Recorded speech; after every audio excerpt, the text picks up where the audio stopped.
Shalom shalom ndakwakiriye kuri Youth Time Revival. Kaze tubane mu mwanya w'ijambo ry'Imana.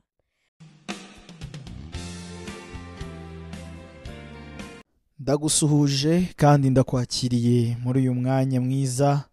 Imana iguha umugisha kubw'umutima ndetse n'urukundo rwo gukomeza kwishimira kuba mu ijambo ryayo. Iki cyumweru cyose turi kugenda tuganira ku mwuka wera, kandi ni byinshi cyane twagiye tuvuga kuri uyu mwuka wera, ndetse twasanze umwuka wera niyo topic idashira. Umwuka wera ni ubuzima bw'Imana mu muntu. Umwuka wera ni kamere y'Imana yaje gutsinda kamere y'icyaha mu muntu.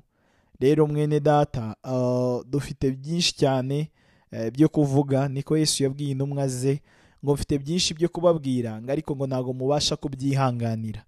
Ngo ubwo bibaye bityo rero, ngo uwo data azatuma mu izina ryanjye, Yesu ashimwe cyane, ngo niwe uzababwira byose kandi azabigisha abayobore mu kuri kose. Uyu munsi ndashaka kuvuga nanone ku mubatizo w'umwuka wera, ariko uze kumbabarira.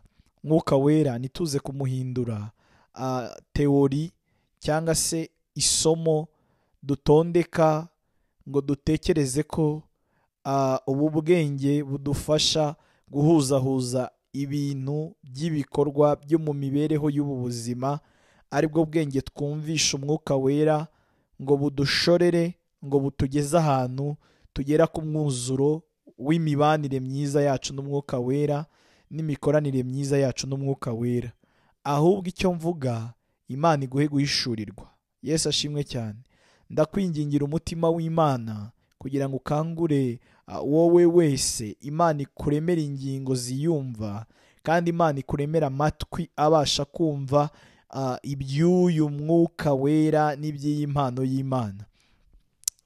Icyo nashaka kubwira cyane ni uko umwuka wera atari isomo twiga ngo niturangiza ngo bibe bihagije, ahubwo uko dukomeza kuvuga umwuka wera, Imana ikoherereza inyota, kandi Imana ikoherereze guhishurirwa, gutuma uyu mwuka wera agufata ukamukundira, kuko umwuka wera we arashaka kugukoreramo.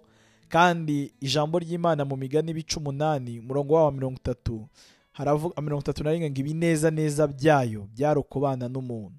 Ndashaka kubwira ko Imana mu migambi ndetse n'ibyifuzo ifite mu mutima wayo irashaka kubana nawe mwene data. Ahubwo ibi byose ibituzanira kugira ngo twige kuyemerera, kandi tugire umutima uciye bugufi, kandi tugire guhishurirwa, bitume tuyimenya, maze tumenye uko tubana nayo, maze tumenye ukuntu itwifuza, kugira ngo ibineza neza byayo byuzurire muri twebwe, kandi natwe ibyacu byuzurire muri yo. Uyu mwuka wera rero niwe Imana yashimye kutuzanira kugira ngo adusubize muri uwo mwuzuro w'ubusabane. Uyu munsi ndumva nshaka kukubwira ku mubatizo w'umwuka wera, ariko niba hari ikintu nanze ko umwanzi atubeshya kandi aturiganya mu bitekerezo byacu, uko dukomeza kuvuga ku mwuka wera, ndasenga cyane ngo Imana yo iguhishurire ibiruta ibyo turi kuvuga. Ntuhagarare cyane ku masomo atondetse neza n'amagambo ashobora kuza atondetse mu buryo bwiza, ahubwo umutima w'Imana ukuremera amatwi yo kumva ibi bintu, kandi ubyumve birenze inyuguti n'amagambo y'ikinyarwanda meza, ahubwo akuzanire kumenya ubuzima Imana yaduhaye muri iyi mpano y'umwuka wera. Ijambo ry'Imana hano Yohana yigeze yabwira abantu muri Matayo igice cyaho cya 3 umurongo wa 11 ngo njyeweho ndababatirisha amazi ngo mwihane, ngo ariko uzaza hanyuma yanjye andusha ubushobozi, ntibinkwiriye no kumutwaza inkweto. Niwe uzababatirisha umwuka wera n'umuriro. Amen. Ndashaka kukubwirira muri iri jambo ku bigendanye n'umubatizo w'umwuka wera. Ntago iminota dufite uyu munsi bihagije, uretse ko bibaye bikorwa n'amagambo menshi n'ubusobanuro bw'amagambo menshi, twaba ari twe tubikoresha amagambo yacu, ariko Imana Data ikoresha iri jambo iguhishurire iby'uyu mubatizo w'umwuka wera. Yohana misiyo yari afite ku isi ni uguteguriza inzira umwami wacu Yesu Kristo. Yari afite inzira yo kubwira Abisiraheli no kubahanurira ngo bitegure, kuko igihe cy'umucunguzi cyageze, igihe cy'umukiza cyageze. Hanyuma abagize amatwi yo kumva, abahawe ubwo buntu bwo guhishurirwa ibyo Yohana yari arimo avuga, bahuye kandi bahoberanye n'urukundo rw'Imana muri Kristo Yesu. Haleluya. Yohana rero ngo inshingano yari afite, ngo yari afite inshingano yo kubatiza abantu, ngo ariko yababatizaga mu mazi. Aravuga rero, hari uzaza nyuma yanjye, Yesu ashimwe cyane, ngo njyewe nta nubwo mfite ubushobozi bwo gufungura udushumi tw'inkweto ze. Niba uzi neza icyo Bibiliya ivuga ku nkweto, Bibiliya ivuga ko inkweto ari ubutumwa bwiza. Haleluya. Yohana ni nkaho yaravuze ngo ubutumwa afite ni ubutumwa butari ubw'abantu, ni ubutumwa butari ubutumwa bwo gutuma mumwubaha, ngo mumwimike nk'umwami wanyu, ngo mumuramye mumusingirize mu mubiri, ahubwo nanjye ubwanjye ubwo butumwa afite buruta ikirere mubona nkoreramo, buruta ibyo mujya mutekereza ko nshoboye. Ngo afite ubutumwa bw'ubugingo, nicyo yashakaga kubabwira. Niwe butumwa. Yesu yigeze yinjira mu nzu ya Zakayo, ngo amare kuhagera abwira Zakayo ngo uyu munsi agakiza kawe kinjiye mu nzu yawe. Agakiza rero bisobanuye ngo Yesu yari presentingaga agakiza k'ubugingo. Yesu ashimwe cyane. Hanyuma rero Yohana aca bugufi ababwira iby'uwo nguwo ugomba kuza hanyuma ye. Araganga ubutumwa afite, nakubwiye ngo inkweto n'ubutumwa bwiza, nicyo busobanura inkweto. Araganga ubutumwa afite nta nubwo ngewe nashobora, nta nubwo mfite ubushobozi, nta nubwo mfite umutima wo gutekereza ko binkwiriye ko nafungura n'udushumi tw'inkweto ze. Ndashaka kuvuga ko mesaje Imana yazanye kandi muri Kristo Yesu ni mesaje y'ubuzima, si mesaje y'amagambo. Ibintu Imana yifuje guhera abera, abizera muri Kristo Yesu, haga ari ibintu by'amagambo, ni ibintu by'ubuzima. Rero niyo mpamvu Yohana yagize ubuntu bwo kubyumva mu matwi ye no kubibonesha amaso ye. Arangije aravuga ngo ibi bintu ntago biba mu muntu. Niba wibuka neza, Yesu yajyaga yigishiriza mu migani. N'ibyo yababwiraga byose ngo yakoreshaga imigani.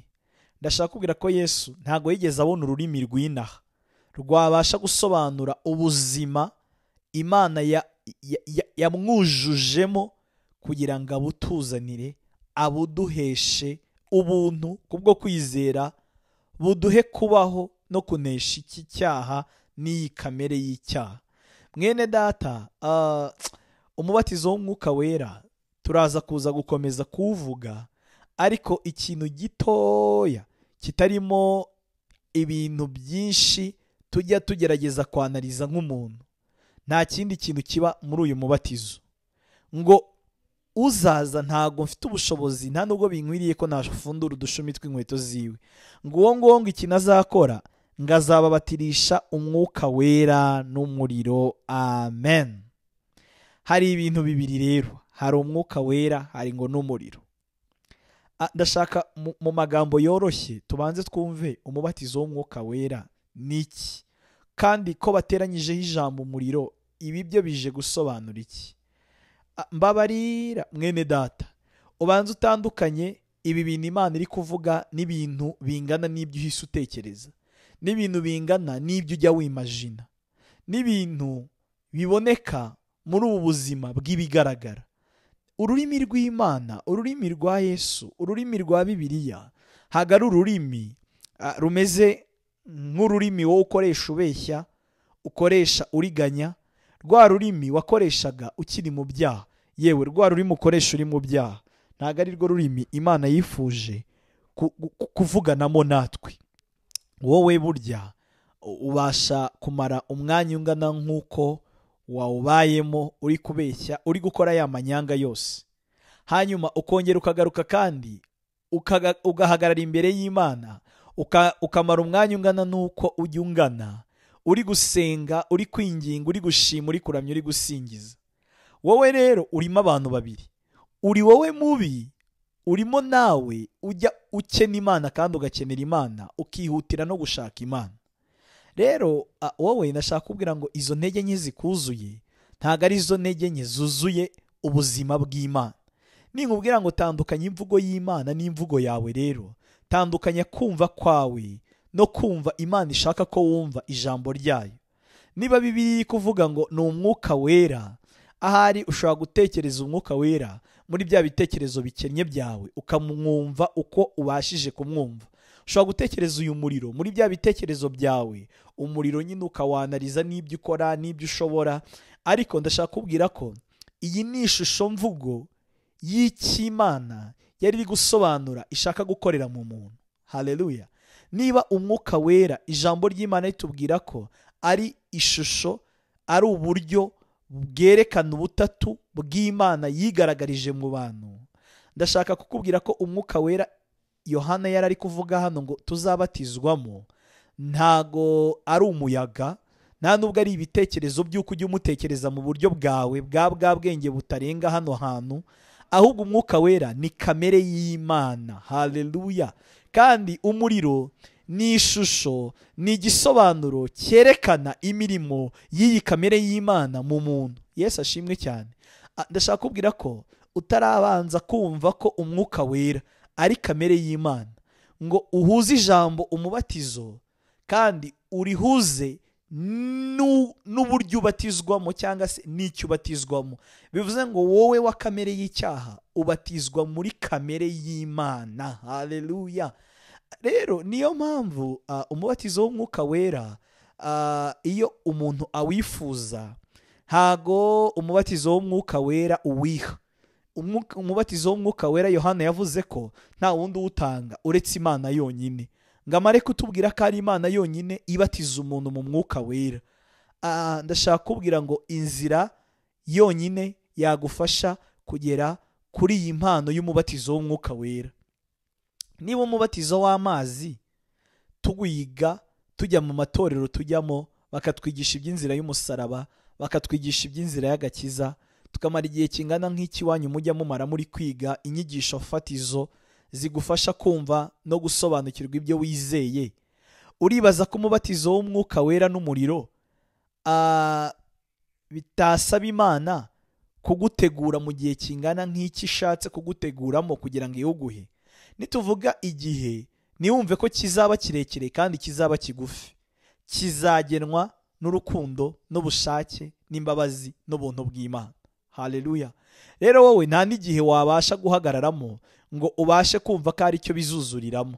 Icyo nari nshatse kukubwira ni uko umubatizo w'umwuka wera n'umuriro Imana iwutanga yonyine, nta wundi muntu uwutanga. Iyo niyo yonyine izi icyo igiye kubaka mu bugingo bwawe kugira ngo uyibonemo nayo ikwibonemo ku kigero ikumira wese. Haleluya. Maze kamere yawe ikayisinziriza ubuticura kugira ngo yimike kamere yayo muri wowe, yerekanire muri wowe gukiranuka kw'Imana no kunesha kw'imbaraga z'Imana mu mubiri w'umuntu. Haleluya. Niyo mpamvu iyo turi kuvuga ibintu by'agakiza rero, biruta uburyo tubisobanura, biruta uburyo tugerageza kubipanga neza kugira ngo byumvikane, ntabwo ari ibintu by'umubiri. Reka nsoreze hano, ndakwingingira Imana mu izina rya Yesu Kristo kugira ngo iguhande amatwi. Hari igihe numva twavuga byinshi ariko nkibuka ko iyi matiyeri, iyi nyigisho ntabwo ari inyigisho y'ikinyarwanda, nta nubwo ari inyigisho y'uburyo bwo kugira ngo iyi platform ya YouTube tugire ama viewers menshi, abantu badukunde. Oya, ni inyigisho yo kwinginga Imana. Haleluya. Kugira ngo ahantu kure cyane muri we hatabonwa n'undi muntu, Imana ifungura aho hantu icyo cyumba maze yinjire musabane. Yesu ashimwe cyane. Umunezero wacu muri uyu mwanya ni uko uhoberana n'urukundo rw'Imana, kandi ni uko amaso yawe ahumuka ukabasha kubona Imana bushya, amatwi yawe agafunguka ukumva Imana. Mwene data, niyo twavuga ibitumvikana ariko ari ibiguhesha guhura n'Imana no kwakira ubuzima bw'Imana, twakemera tukabivuga. Ariko igikuru kurusha ibindi nkwingingira, utangire uyu munsi wawe uze kuza gutandukanya imitekerereze yawe ku mwuka wera n'umubatizo w'umwuka wera. Nuko ubwenge ahantu ubwenge bwawe bugera bubitekereza bukabyiyumvisha, uze kubwira wowe ngo ibi bintu bingana nanjye kandi ni bitoya ukurikije iby'Imana iri kuvuga, n'ibintu byose Imana yerekanye mu buryo yashatse kugukominika, uze kumenya ko ari ishusho mvugo y'ibirenze ibyo nsoma, kandi bitari amagambo, ni ibintu yerekanye mu magambo yagerageje kugenekereza kugira ngo idusobanure ubuzima yatuzaniye mu mwana wayo. Haleluya.